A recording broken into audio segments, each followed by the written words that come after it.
Hello, passengers, and welcome aboard the TV Pilot's License with service to Brooklyn and Slapsgiving. We ask that you please fasten your headphones, hear your podcasting device, and remember that while we may not always agree with everyone at a family get-together, this is an airplane where there are no rules and no consequences that we are aware of until you land. Welcome to the TV Pilot's License. My name is Geoff Kerbis, joined by Rich Inman and Max Singer. How you boys doing today? Hey, I'm slapping here. Damn it. Buddy, you can catch a flight, but you can also catch these fucking hands. Oh my gosh. Well, gentlemen, this week we're doing a show that I've been thinking about doing for the past 3 years. When we created this podcast, we are doing the recreation of The Slap that was on NBC in 2015. But before we dive, are you telling us about the Australian version? We come to this place to slop. But before we dive too deep into the show, maybe you're a first-time flyer or a frequent flyer. Max, what is this podcast all about? Today, NBC is the National Backhanding Corporation. Hell yeah. Oh, shit, now I gotta think of more. Here at TV Pilot's License, we break down and analyze the pilot episodes of some of TV's most famous, or in some cases, infamous shows. We learn more about how these shows came to be, were originally made, if they're effective pilots in making us want to watch more, and if we think they can be made today. Go back and stream our old episodes from wherever you listen to podcasts. Check us out on YouTube and TikTok to see our smiling faces. And if it is your first time flying with us, then welcome aboard. And Rich, normally this is where I say, what's your question of the week? Well, Jeff, my question of the week is, what do the 5 fingers say to the face? Slap! Charlie Murphy! This week, I love your question of the week so much, but I think we have to do a little bit of a tease. You have to listen to more of this episode and That's us right, talk about question the of the show week, fans. You're gonna have to before wait. you get to hear our answers to Rich's question of the week. But I want to reward you. I want to reward our frequent flyers with an in-flight question that I thought was so good that it starts off our episode.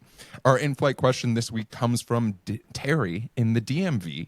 And Terry asks, name and describe a show after a noun. That's it. And Terry, thank you. I just want to thank you entirely for this. Does he mean verb? No, because a slap is slapping is a verb. Slap is a noun. Well, to slap is a verb, but it is a noun. It is both. Yeah, so it can be a noun and a verb. Because English is a very hard language to understand. It's a very normal language that makes we have no rules. Yeah, exactly. Like airplanes. So Max, can you tell us what is your noun and verb? Verb? Today's show, The Slap, it is based on a novel. It's an adaptation, and so I'm going to go with something that is also an adaptation. I'm going to explain this in a second, and I'm going with The Poop, which is an adaptation of the podcast Who Shat on the Floor at Our Wedding, which is an investigative journalistic piece to find out the answer of who shat on the floor at our wedding. So yes, we are going to have a star-studded cast for this miniseries, The Poop. Now, I never actually listened to that podcast, but I did hear tell that the person who made the podcast also might have done it. Like, that was the surprise ending? That's your third act twist, man. No, that's a psychopath who made a podcast over something crazy she did. Rich, I mean, you had a very solid question. Is a slap a verb? Is a slap a noun? But I'm curious, what is the TV show that you're going to pitch that is a single word? So here's what I did. I did it incorrectly, and I instead took an existing TV show and changed it to a 2015 NBC verb title. And that's where I'm taking you guys to The Blackout, a.k.a. Mad Men. I feel like almost everything, almost every plot point hinges on Don Draper drinking too much. It's like a Popeye spinach situation. Less fun than The Poop. We should have saved The Poop for last. I was literally, Max, before you said that, I was thinking The Toot, Who farted it's always an episode. It can be very similar to The Slap, right? Where you see different perspectives of someone in a situation where someone farted. But I'm going to give a slightly different variation of this, and I'm going to say the Billy Goat. I want a show that is about the Billy Goat curse of the Chicago Cubs. And it can be serious or it can be non-serious, but it can take us through the different times in the Chicago Cubs, like curse-based period, if this makes sense. I like know watching this them is a lose comedy. dramatically. Yeah, exactly. So I think it could be a lot of fun, right? I think that there's definitely an audience, and it belongs on NBC because they have the NBC Chicago universe, which is very, very deep and historic. So this is a procedural. This is a procedural about yep. Steve Bartman. Well, Terry, thank you so much for that in-flight question. If you have an in-flight question that you'd like to submit to the show, you can submit those at tvpilotslicense.com, or you can shoot us a text or leave us a voicemail at 213-290-1713. Let's talk a little bit more about The Slap. And we're going to start off with a synopsis. A once happy family suddenly begins to fall apart following a seemingly minor incident in which a man slaps another couple's misbehaving child. Oh, buddy. You God. couldn't even get through the opening. Well, we know how IMDb feels about this, but Max, can you tell us a little bit more about how this show got made? Today, we're talking about the premiere episode. It's a mini-series, so I'm not really going to say pilot, of The Slap, titled Hector, which originally aired on February 12th, 2015 on NBC. And we're talking about a familiar face a bit more of John Robin Bates. Recently covered during our Dr. Odyssey episode, Bates is a two-time Pulitzer Prize finalist as a playwright and has recently played a major role in the works of the greater Ryan Murphy universe with his involvement in Feud, Capote versus the Swans, Grotesquerie, and the recent release All's Fair. How much slapping is in the Feud, Capote versus the Swans? You know, I haven't seen Capote versus the Swans. I couldn't tell you. We'll have to cover it. The Slap first originated as a novel released in 2008 by author Christos Tsiolkas. I apologize so much to you, Christos. Winning numerous awards and being on the list of consideration for the Booker Prize. In 2011, the book was adapted as a miniseries for ABC One, that's the Australian broadcasting company, and it was considered a major success, winning multiple awards at the AACTA Awards, the Australian equivalent of the BAFTAs or Academy Awards. Melissa George, who plays Rosie, the mother of the child that receives the titular slap, also appears in the original Australian version in the same role. Apart from a swap of Melbourne for Brooklyn, the American remake focuses much more on the physical act of the slap and its ramifications, and less on the cultural issues surrounding Mediterranean immigrants in Australia that play a major version in the original novel. That's fascinating that they thought that they could potentially make this about whether or not we're okay with Greek people in New York. I'm like, yeah, dog, have you been to Astoria? I feel like we can talk about that, especially in this episode, right? Because they want to make it an issue, but also I feel like there were some notes. Yeah, like I'll get back to my stuff, but like let me tell you, when I was researching this and learning about like this author's background and their cultural and political views, I learned a lot of Australian slurs for different ethnic groups that I was unaware of, and I'm not going to repeat on this podcast. Whoa, and wait. so That's for Max's other podcast. And so to take those themes and really wash them out of this entirely, and there's other things too. They change the order of the episodes because each one focuses on a different person's perspective. They rush them on it. It feels like they took this idea of this novel and this miniseries that was about different people's backgrounds. Characters aren't even in certain episodes of the Australian one. It deals with a lot of cultural impact, and they boiled it down to an action and consequences. They really simplified what it is. So I'm curious to get into that. Well, Max, you know where they should have said it? Palmdale. Or the Finger Lakes. Bam. Palm Beach? Palm Beach, yeah. Palm Beach. West The, Palm Beach. the reputation of the slap of the decade since may be better summed up by the success of YouTube sketches like The Slap 2, currently at 127 million views, Yes. and remake of The Slap featuring Draculas. Yeah. Today's episode Shout out is Joe directed by Lisa Cholodenko, best known for helming the 2010 Academy Award-nominated film The Kids Are All Right and the 2014 Emmy-winning miniseries Olive Kitteridge. All right. Sweet. Well, let's dive in, right? And what a way to start off a show that I was not expecting a out-of-place narration, but with a narration, a blank screen, and a man dealing with a midlife crisis in And an not office just space. any voiceover, not just any narration. That's right. That's Victor Garber, baby. That's right. Alias. That's Legally Blonde right there, baby. That it makes me upset that Victor Garber is in this show, but we don't actually get to see him because Disembodied Victor Garber. we're going to talk about more of the actors and actresses that are in this show and maybe why it's appropriate to not have a member of this family be, or a member of this group be the narrator of this show. But there's something to it about, at the beginning, I'm like, all right, cool. Victor Garber's our narrator. We're going to meet Victor Garber in this pilot, right? Fuck you. Instead, we're Absolutely not. When are we Absolutely going to not. get to the Victor Garber factory? Yeah. Wait, but like, are you really upset about it? Because we got like all of 2019. This is essentially was like a breeding ground for HBO executives to start casting people for shows that came out in 2019. Yeah, I'm a little bit upset about it. Like I am a little bit upset that you have Victor Garber, who I think is a fantastic actor and does great in a drama situation, and you're just using him to like in a voice booth, right? Like you're using him in a booth when you can use him on screen in Yeah, you some could have gotten shape or John form. McEnroe to do it. Yeah, exactly. I expect John McEnroe just to be a disembodied voice referencing himself in the third person. Oh, you Like, want to talk that is- about pro slapping? Give Yeah, John exactly. give John McEnroe a voice in this. But I think we're not focusing on something that's very important, gentlemen.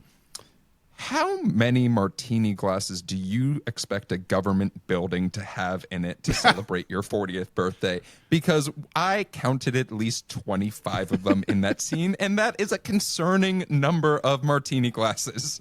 Every single person in this office birthday party looks like they are there with a gun to their head. These people are smiling like they are in the Soundgarden Black Hole Sun music video. This is the most uncanny valley office birthday party I have ever seen. The laughter is haunting. The smiles are terrifying. I wanted out of that fluorescent lit hellhole so bad.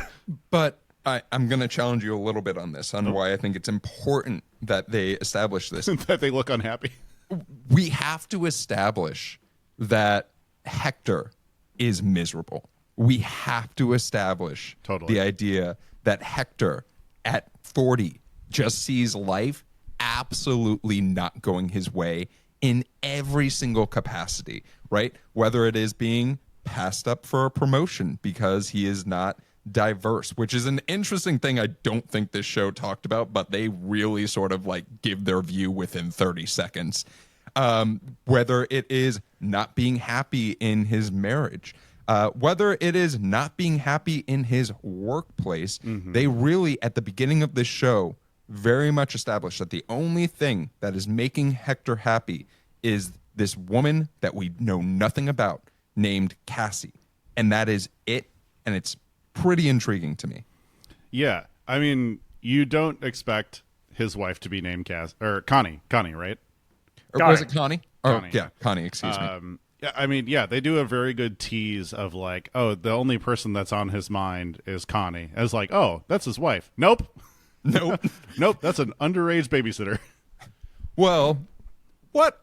Oh, God, I almost quoted one of our former guests, John Marco Ceresi, on what is happening in Oh, this. no, don't bring up that bit. Not on this podcast.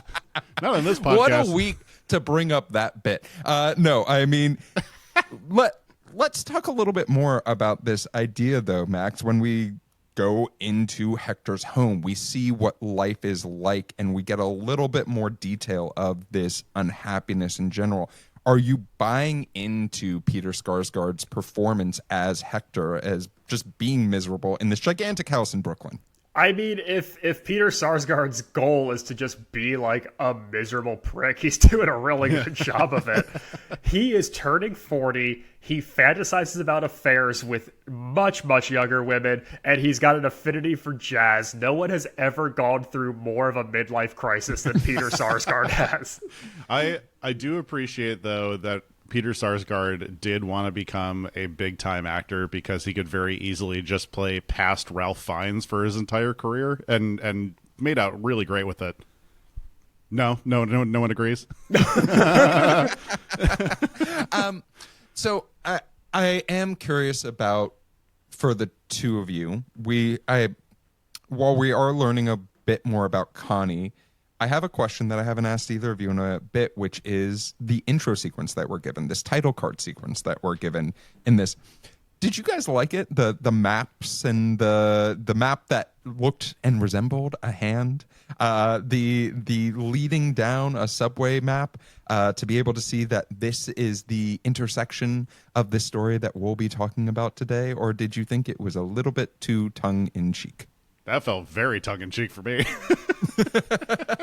Yeah, and Geoff, this kind of feels like really a moment ago where you were trying to justify the office birthday party as like really ambitious lighting and scenic design choices. I'm like, I don't think it's that deep, man. Like, I don't think any of these details that are trying to present some bigger picture are necessarily effective. And I think that's just such a common thing through this episode, is that the slap takes itself so seriously. It believes that everything that it is telling you through visual, through auditory, through character choices, like everyone is playing this at a 10 the entire time. And like there could be a solid 6 or 7 in here, but they're playing it so big that it just feels so hokey so often. Every single character is playing end of their rope the entire time.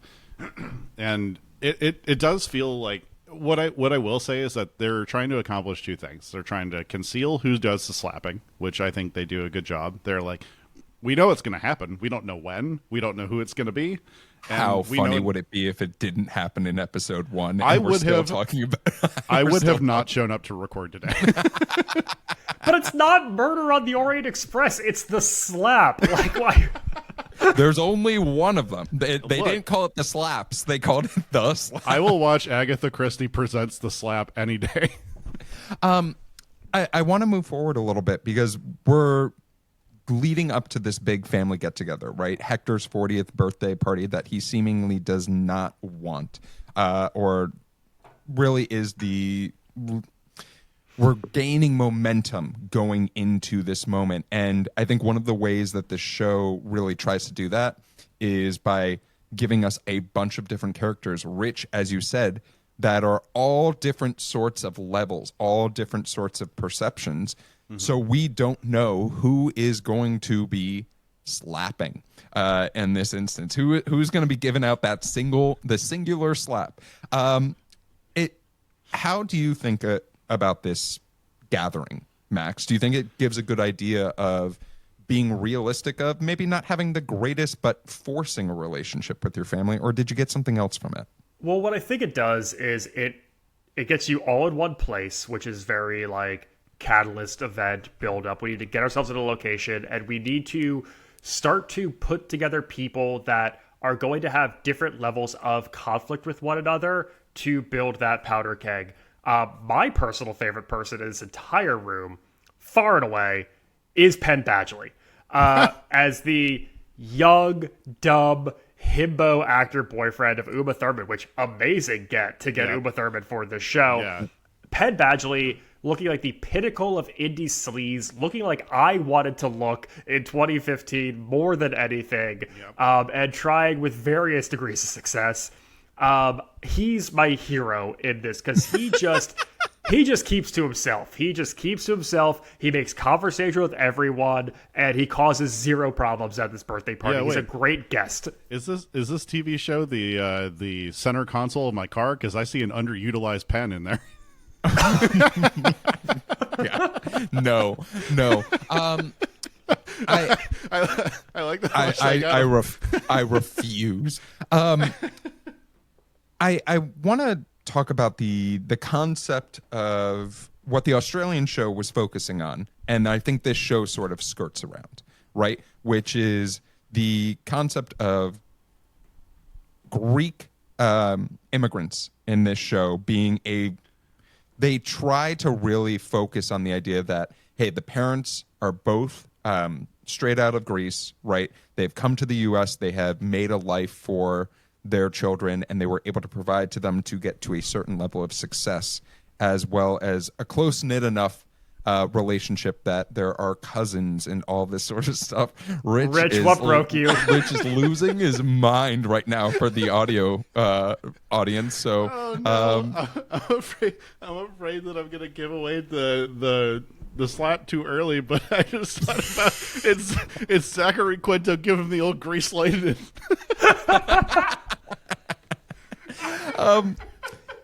Well, Rich is losing his mind. Max, I'm curious for you, because we have, rather than having a bunch of different folks trying to present as Greek, we focus on the parents being these Greek immigrants instead. One of which is Brian Cox, which I was not expecting to see on my screen. No. Nor with that accent. How do you think? What do you think, just in general, of the introduction of the parents? I gotta just talk about Brian Cox's accent work here. I'm so sorry. He's an incredible actor. He's been for decades and decades, but this man has such a thick Scottish accent, and he is trying to layer a Greek accent over the Scottish accent, and it keeps going in and out, and there's words where he gets like the little Greek cadences on, and there's entire stretches where it's just Scottish. He is trying so hard to pull off this duality, and it is not working. And I love you, Brian Cox, but oh my God, this is a batshit accent you attempt. To your question, though, the intro of the parents, I think that having this overbearing parental unit, this conflict with Tandy Newton's character, of like the relationship with in-laws, and also something of the person who is not Greek who's introduced into that, is important. Peter Sarsgaard seems to also just hate his wife, and we sort of see how he maybe like kowtows to his parents a little bit and their wishes in here. Everything just is setting up this big circle of conflict. Like every single person in this room could probably find a way to pick a fight with every other person in the room if we gave them time. Do you think that at some point John Stamos watched this and they're like, they didn't get a single fucking Greek actor for this? They tried. They got everyone but John Stamos for this pilot. They were just like too Greek for this show about a Greek family. Before we dive into more of the folks that we meet in this birthday party, both family and chosen family, Max, you put an important question in our notes that I feel like we need to address. I don't think we'll do this pilot justice if we don't address this. And that is, who makes better desserts, the Greeks or the Jews? Which the mom said in one of the most anti-Semitic ways I have ever heard in my entire life. Oh boy. I'll go first. I'm going to say the Greeks. I don't particularly. I'm not a big fan of arugula. But there's more than just rugula, though. That's a but a lot of quote unquote Jewish desserts are derived from the immigrants of the places that those people came from. So that's very true. It is like it's an amalgamation of Eastern European treats that are quote unquote Jewish or not Jewish. Do I think Italian rainbow cookies are Jewish delights? Yes, but they're literally Italian rainbow cookies. Right. It has nothing to But that's the Jewish diaspora. That's we have the Italian rainbow cookies. We also have things like baklava. We also have like butter cookies with chocolate chips in them, and we're like, it's a Jewish dessert. yeah, the Hershey Kiss, which was promised to us, to our forefathers. I mean, yeah, like there are. If you were to tell me that rice pudding was like, there are two different versions of rice pudding, it's true. There are. They both. So that line in particular, I was just like, wait a minute. I think we might be confused right now, and we need to have a larger conversation of why that line was written in this script. Yeah, they couldn't have picked a different way to do that. They couldn't picked like maybe another nationality to do that. Oh God, I am not even going to ask that question. What's the nationality you want to put in there? But Max, I mean, who makes the? Say the French. Who makes the worst desserts? The wasps. Okay, Max. I mean, have you ever had carrot cake? Sorry. Chantilly cream. We can debate. Have you that ever later. subbed in applesauce for brownies? Jesus.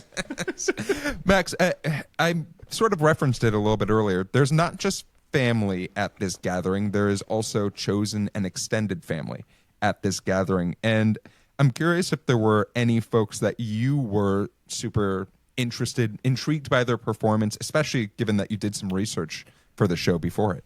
I mean, I'm intrigued by this character of Gary, played by Thomas Sadowski, the father of the boy Hugo, who eventually is slapped. And it's implied that he's this struggling artist. He's a little left of center, he's a little loosey-goosey, but he's played by the most, like, uptight, NIMBY-looking guy imaginable. And this character of Gary, who has a rivalry with Harry, which, listen, as a writer, you cannot have your big rivals be Harry and Gary. I'm sorry. You gotta go back to the writing room on that one.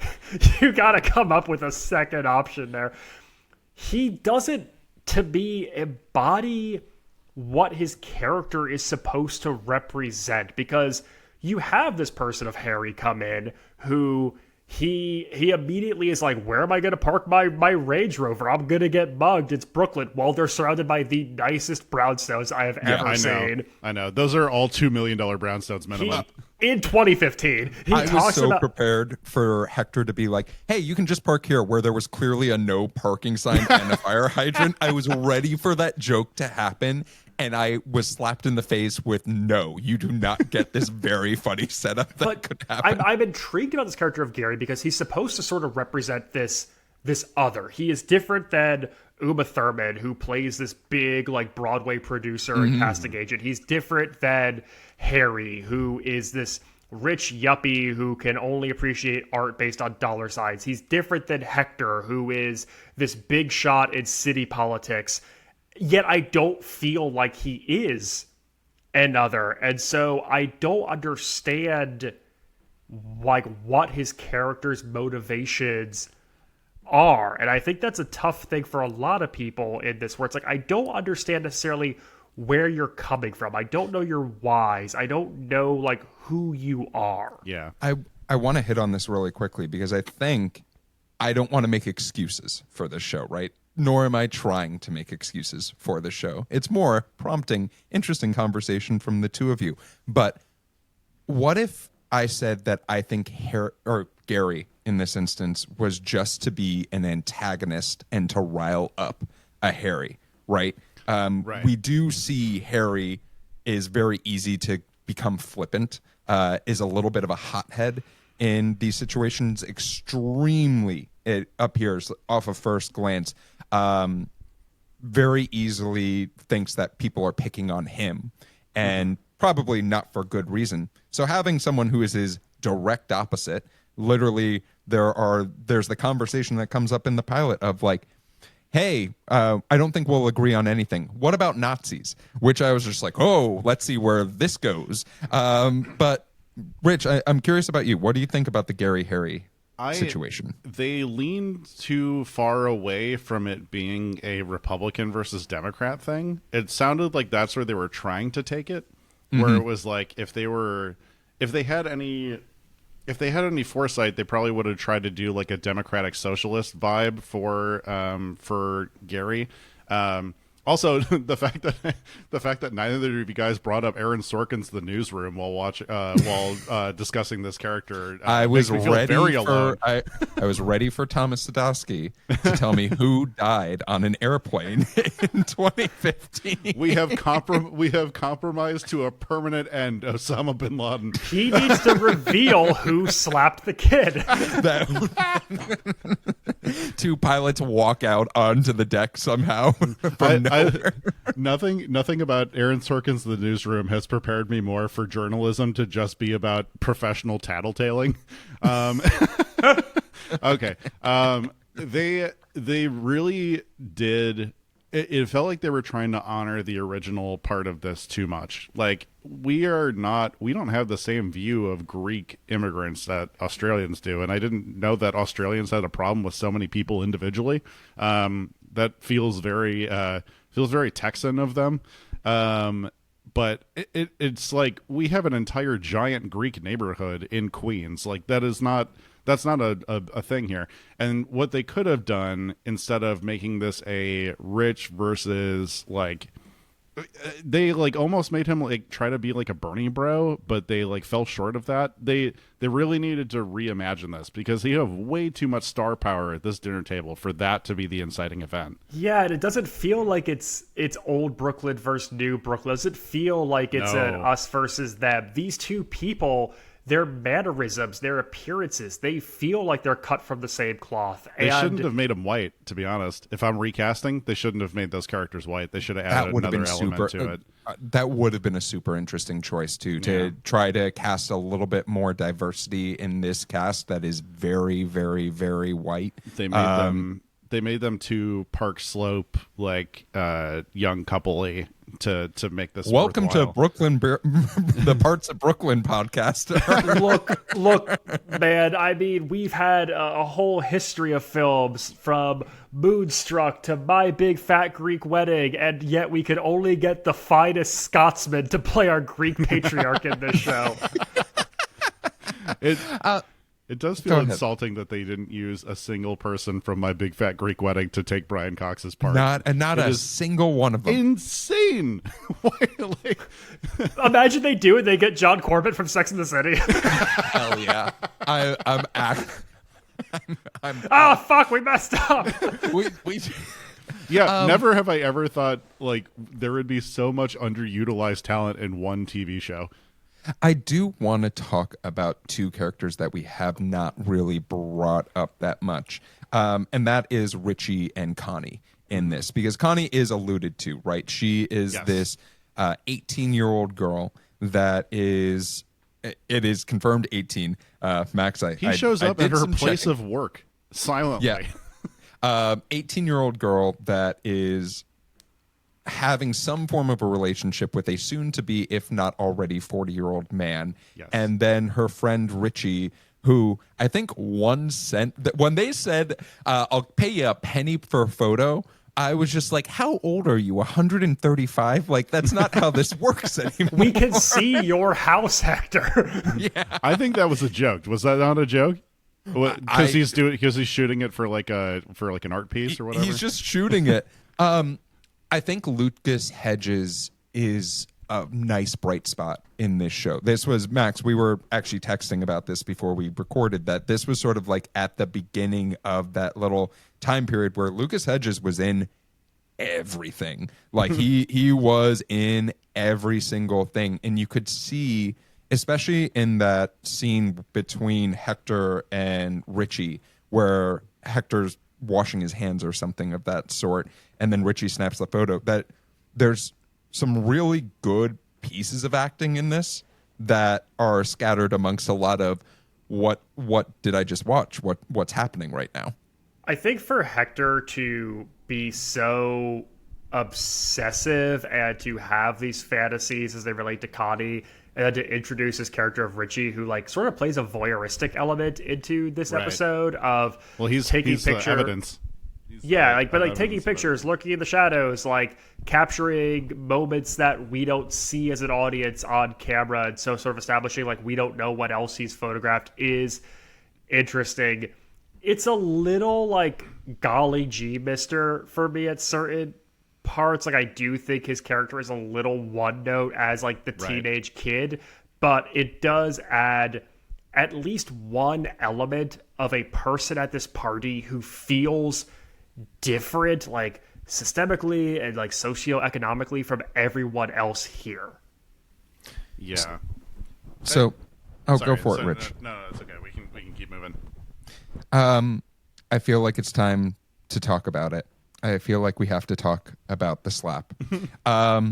Before we really get into it, how much of a monster... Everybody get up. It's time to slap now. How much of a monster is the character of Hugo, who is a 5-year-old child? Dog. Max, Every person's nightmare. As a dad, I would like to give you the opportunity to talk a little bit, especially a dad that's alone in your house right now. Your child's nowhere near, so give us your honest opinions. Not my kid. Would be my kid, tell you that much right now. We keep our slapping at home. Yeah. Whoa, whoa, whoa. No.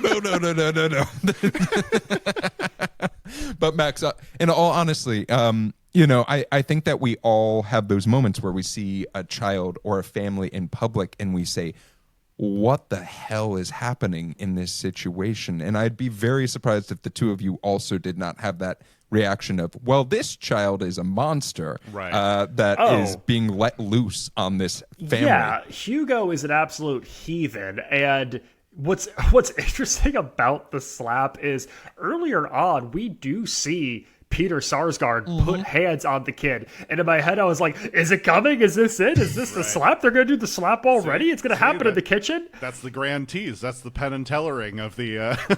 And then he lets him go. And I'm like, oh, we didn't get the slap. But we see him like be a menace in every single room of Peter Sarsgaard's house that it's a matter of time. My question, though, is we're playing wiffle ball in the yard when shit finally goes down. Who even let a wood bat out there? Also, that is the skinniest stick ball looking ass bat I have ever seen. But we're playing wiffle ball and they let the kid have a like legit wood bat. That's irresponsible too. Yeah. No, the parents are being pretty negligent this entire thing. That is it is a culmination of a shitstorm of not watching your kids. But we do get the slap, right? We have Zachary Quinto's character of Harry. I keep on having to look at my notes of like it's Zach's Harry instead of Gary, because that's why you don't name characters that similarly. We get Zachary Quinto's character slapping the ever-loving shit out of you. And they didn't even name him Gary as in Greek Harry. if they flipped him around. That's what Gary stands for, this right? Is why you hire Rich Inman as a script supervisor. I like to imagine, because like they always say like you shouldn't name too many characters like names that have the same first letter too, because when you're doing final draft it like tries to autocorrect to the wrong one. You think they just like mixed up some Harry and Hector lines too? It's not like the weird family from your neighborhood that name where everyone has the same first letter starting their name. But we were building up this tension to this point, right? Like throughout the entire episode, we know that a slap is going to happen. Otherwise, Rich would not be here right now. So, I mean, what did you think of not only how they portrayed this moment itself, but did it deserve the aftermath that we were given by all of these characters in this episode? Rich. It's a satisfying slap, baby. Oh my god! It's everything you want. The WWE could have learned something from that slap. It is a softy style boiling point moment to leading up to that slap. They are trying to give this credence to like understanding this is going to be a moral dilemma. and you're gonna question whose side you're on and why, and how you would have done things in that moment. This is like a dramatized version of that old ABC show, What Would You Do? And I don't know, man. And I'm sorry that I burned Grease Lightning so early, but there's no other way to describe it. Zachary Quinto winds up and just absolutely clocks that kid. Yeah, man, he got him with the Iliad and the Odyssey. I think that the aftermath of this is so interesting, though, right? Seeing how Bam Bam Baklava. Jesus Christ. Great Greek dessert. Now, I mean, Max, I'm curious for you, seeing how all of these different characters react in this moment in time, right? To seeing a child being slapped by not their parent. We could talk about the idea of whether or not that form of punishment is good or not good. That's an entirely different podcast. But what do you think of the aftermath? Until I ask you my question. Go ahead, Max. Sorry, what's my question? What do you think of the aftermath of this? Oh, of this slap? okay. I mean, yeah, party's over. No shit. Like, everyone's got to go home. Party's over, but only 2 people leave. There's only a few ways to end a party. One, you run out of beer. Second, you slap a 5-year-old in the face. So here's what I will say. I was actually surprised that it was not Peter Sarsgaard who committed the slap. I kind of thought that this was going to be, man, what if you were 40 and you got passed up for promotion and you had a crush on an 18-year-old and you were going to get sued for hitting a kid? Like, I thought it was just going to pile on to how do we make this the worst day of this man's life? And putting him in the situation of having to, like, I guess, like, get a moral conscience and, like, grow a spine and now decide, like, whose side is he on, puts him in the middle of this in an interesting way. Connie, girl, why are you cleaning up beer bottles? Why are you cleaning up? This is not your place to be at. Right. Go home. Go hang out with Richie. Get out of there. Penn Badgley, you're unproblematic. Keep doing you, man. Keep having unheard conversations by a bowl of lemons in the kitchen. The thing that gets me is at the very end when we finally bring back Victor Garber as, like, we conclude our post-slap resolutions of the slap saved him from a disastrous mistake. And it's like, oh, see, the slap was a good thing. It saved Hector. Like, Hector would be in such a worse place if a kid didn't get hit at his house. Yeah, if he didn't serve slap-a-copita at the party. I mean, Rich, as far as this pilot is what we'll call it, right? Sure. Even though it's a mini-series, this pilot does sort of try to tie up some loose ends before we go to a black screen and we end this episode. Were there any other moments of this aftermath that stood out to you that maybe you wanted to discuss? Well, I feel like we also get the second... We get yet another thing that piles on to Hector in that Uma Thurman sees him holding hands with Connie. That's another, like, big aspect of this. And, there is just, and I was thinking the same thing, Max, where I thought, I really thought, oh my God, Richie was going to, no, I'm sorry. I thought Hector was going to be the slapper. Would it be better if an 18-year-old slapped a 5-year-old rather than Zachary Quinto slapping a 5-year-old?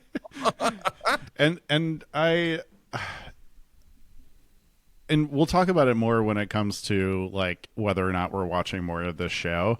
But we do get a good amount of, oh my God, what is going to happen to everyone? Because, like, there's a couple people that I want to see the aftermath of this. There's a couple people that I couldn't give less of a fuck about. But it is very much like a...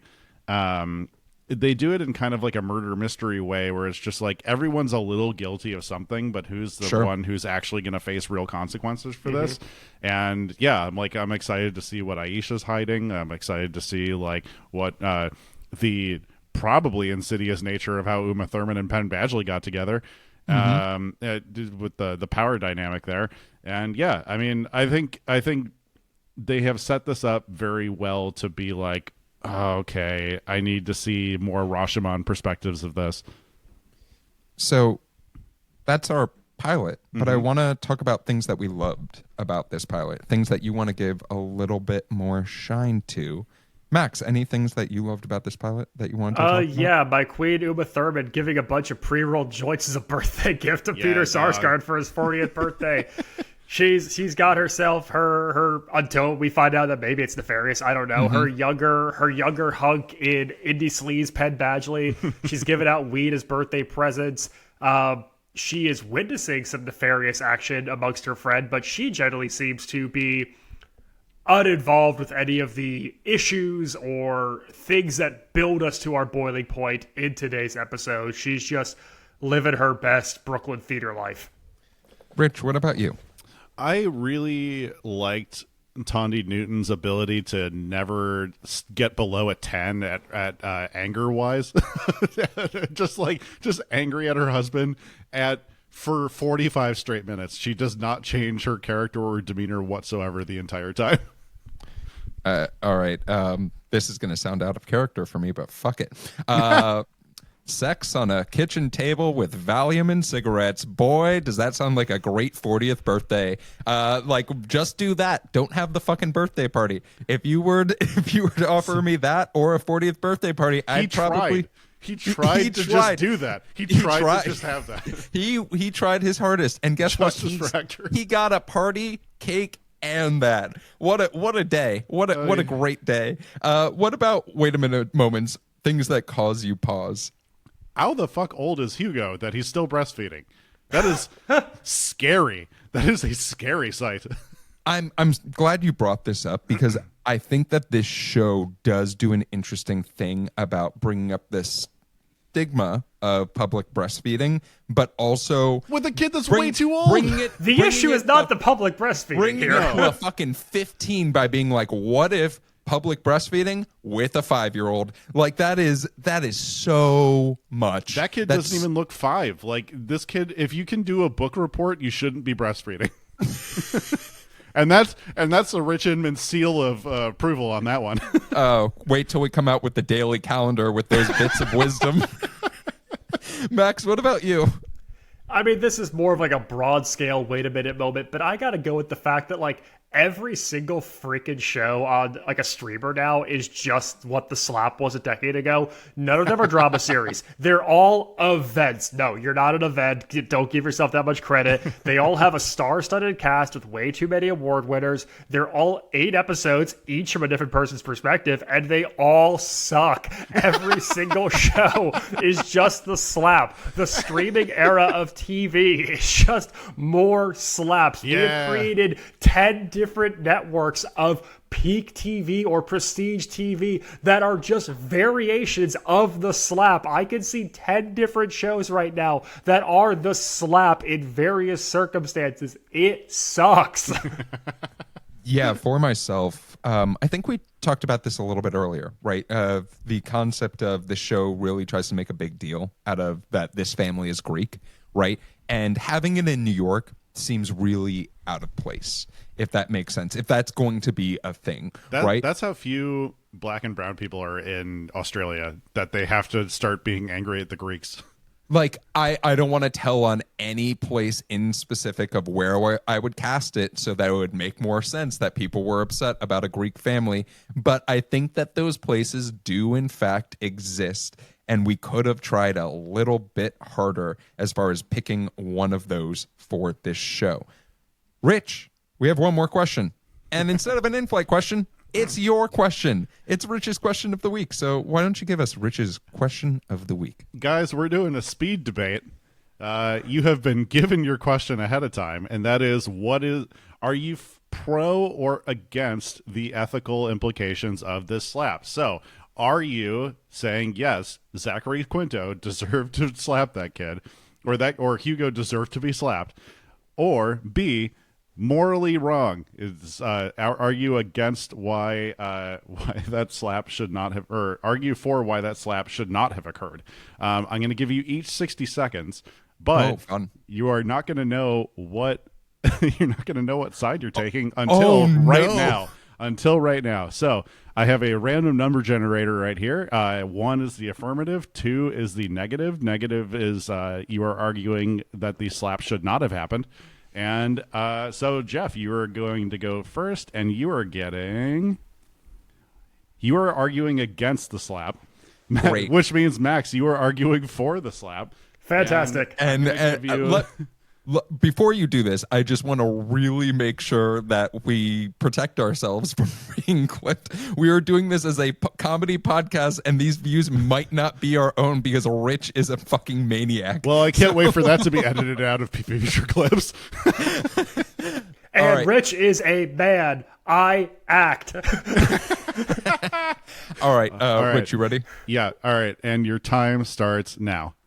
All right, so while I understand that in heated moments, we tend to not be in control. I can't see the clock, That's but okay. it's I'm okay. gonna I don't hold it. need that time. We don't tend to be in control of ourselves and our actions at times. I think that violence is never the first course of action, especially with a child that you are that much larger than. Zachary Quinto is 6'1". That child maybe stands at 50 pounds. You can lift that child up. You can take that child to the parents, and you can say, get that child out of this fucking party and have an argument with Gary, your name nemesis. I don't think that there's ever a time where another adult should be physical with another kid's child, not to make it serious. But yeah, Zachary Quinto, you're picking on a 5-year-old? Who the fuck are you? You like have Tony and Emmy nominations. Go and fucking deal with it. All right, Max, And you're that's up. time. Geoff says, slap the fuck out of Gary. turn that slap to Gary's face. All right, slap the parents. Don't slap the kid. All right, Max, your time starts now. Sometimes reason isn't enough. Sometimes words aren't enough. If this kid cannot absolutely control himself and is disruptive and is a danger to those around him, swinging a bat in a public space, you need to do its best to protect your children, your family. And that's what it comes down to. Every once in a while, you got to take it back to the old country a little bit. And that's what we're getting at. So listen.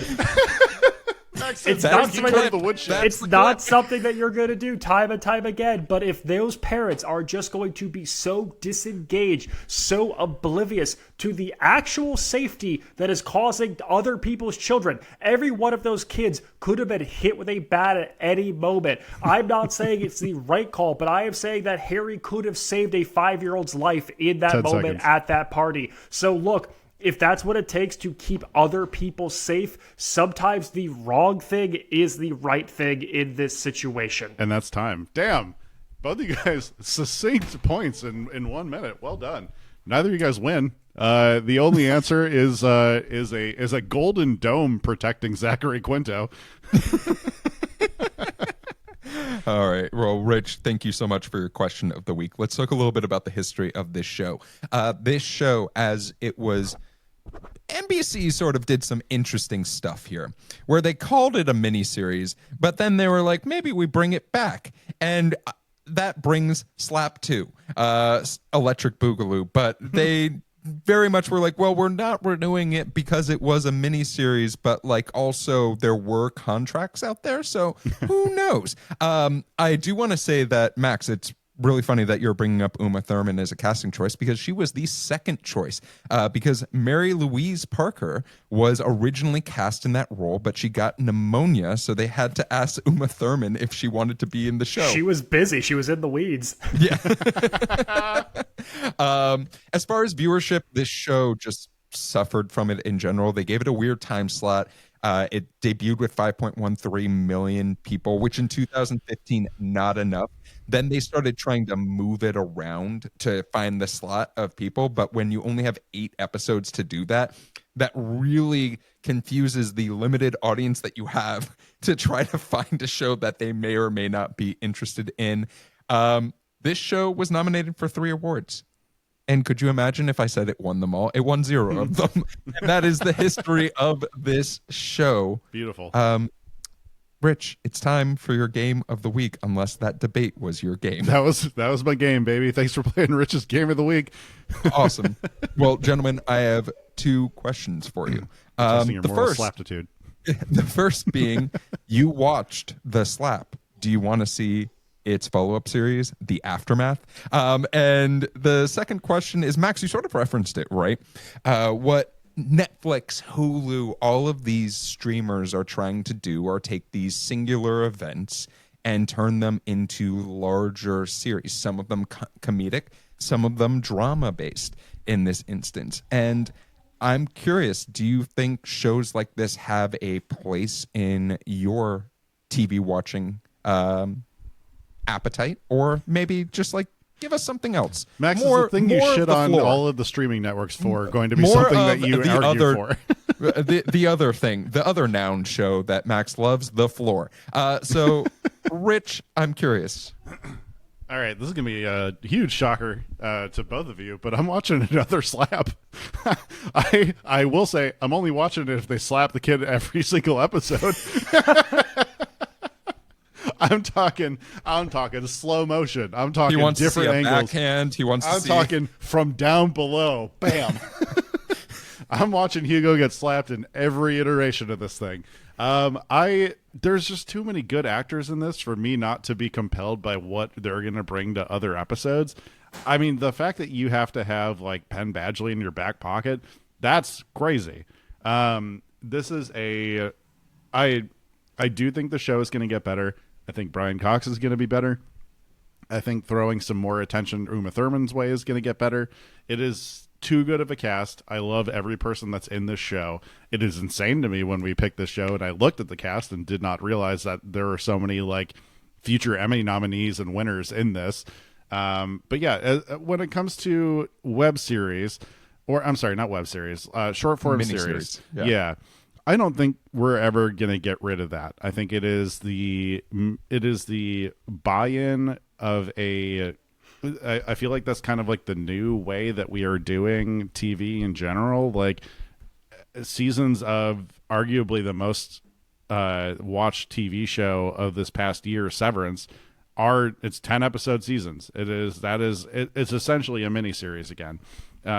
Just with multiple seasons. So it is the midway buy-in. I don't know how we're going to get around that. I just watched Death by Lightning, which is like a rapid 4 episodes. Like it is very, very short. We just did Chad Powers, which is 6, not to compare the two.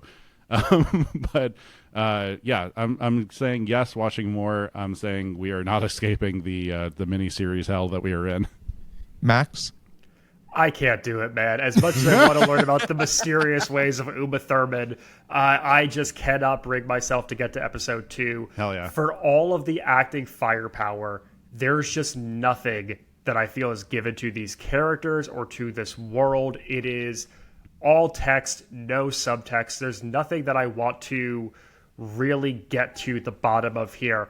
And Rich, what I'll challenge you on your second part is that everything you named are shows that have like a real, like, I guess, singular plot about them, whereas what like angers me are these things where it's like it's an ensemble of people and we're just kind of dealing with their rich, mostly white domestic woes. Yeah, and that's fair. There's so many of those on Peacock and on Hulu where they're just like, we take a bunch of people who are all sort of indistinguishable from one another and we create some sort of domestic folly, and we watch as maybe their lives are slightly inconvenienced for a moment of time by this, or people get murdered, either or. But I know they're going to keep coming because they're just acting tour de force opportunities. You can just cram as many people there as possible and give them one moment.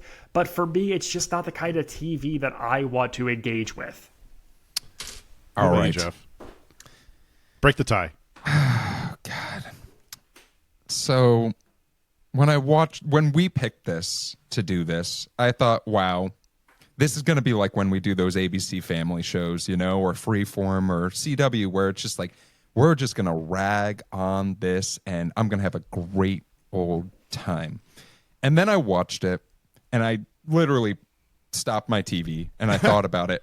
For like 5 minutes, I just sort of sat there staring at the Roku City, which is beautiful, by the way. Oh, no. You had to overlook Roku City? I overlooked at Roku City, and I thought to myself, wow, Hector would have loved this landscape, the architect that he is. And then I watched every single episode in under 24 hours. I finished the entire show. What? How? How? Wait, hold on. Like yesterday? So I started the show to give our audience a little bit of a sneak preview. We normally record on Fridays. We're recording on a Saturday. I watched this on Thursday at 5, and I finished every single episode between then and Friday. You did a Geoff. straight shot binge watch of The Slap? Yeah, dog. I did. And I normally would open this to questions. Because Max looks so I don't have a stunned. question, but more of a statement. I win, but but at what cost?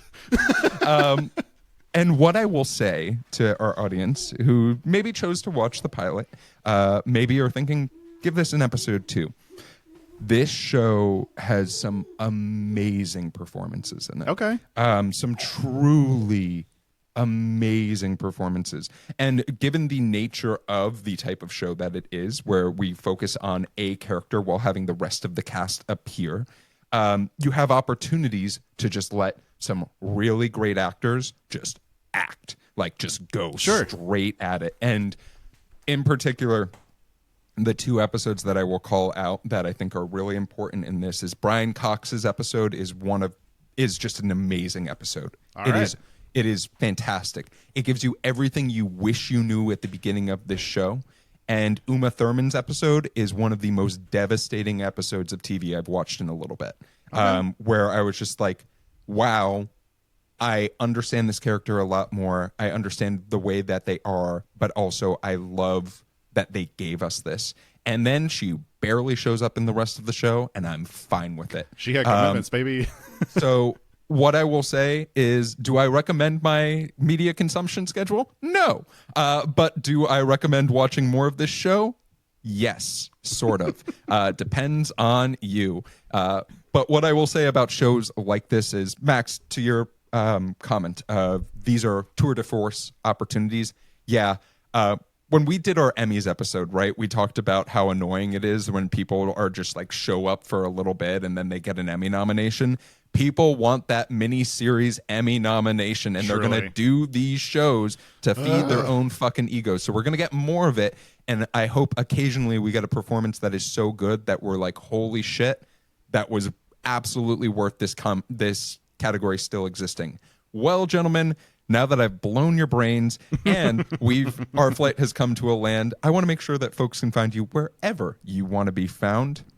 Rich, where can folks find you? You can find me reshaving Zachary Quinto's head because it looks really good on him. And you can also find me on Instagram at Damn That's Rich. You can find original sketch comedy from Max and myself over on TikTok at Dadwagon Comedy. Max? You can find me figuring out which ethnicity just does make the best desserts, and on all things social media at Maxwell Sig. That's the clip. Well, you can find me staring at Roku City, mouth agape. But if you're looking for me on social media, you can find me at Run Jeff Run. You can find the TV Pilot's License anywhere you listen to podcasts. You can also watch our smiling faces on YouTube. Thank you for liking, subscribing, leaving reviews. Those really do help the show. And if you're looking for something to listen to over the Thanksgiving break, we're actually going to be putting out a really fun special Thanksgiving episode for y'all, so look out for that as well. If you have a question about the show or for our next episode, you can always email us at tvpilotslicense.com or shoot us a voicemail or leave us a text at 213-290-1713. Make sure to watch out for sneak previews of some of the stuff that we have coming up on our social media channels. But with the plane landed and the seatbelt sign off, we look forward to flying the bright skies of the TV world with you again soon. Until then, keep your eyes on the skies and your fingers on the dial. Take me down to the Roku City where the slaps are loud and the shows are shitty. Dang!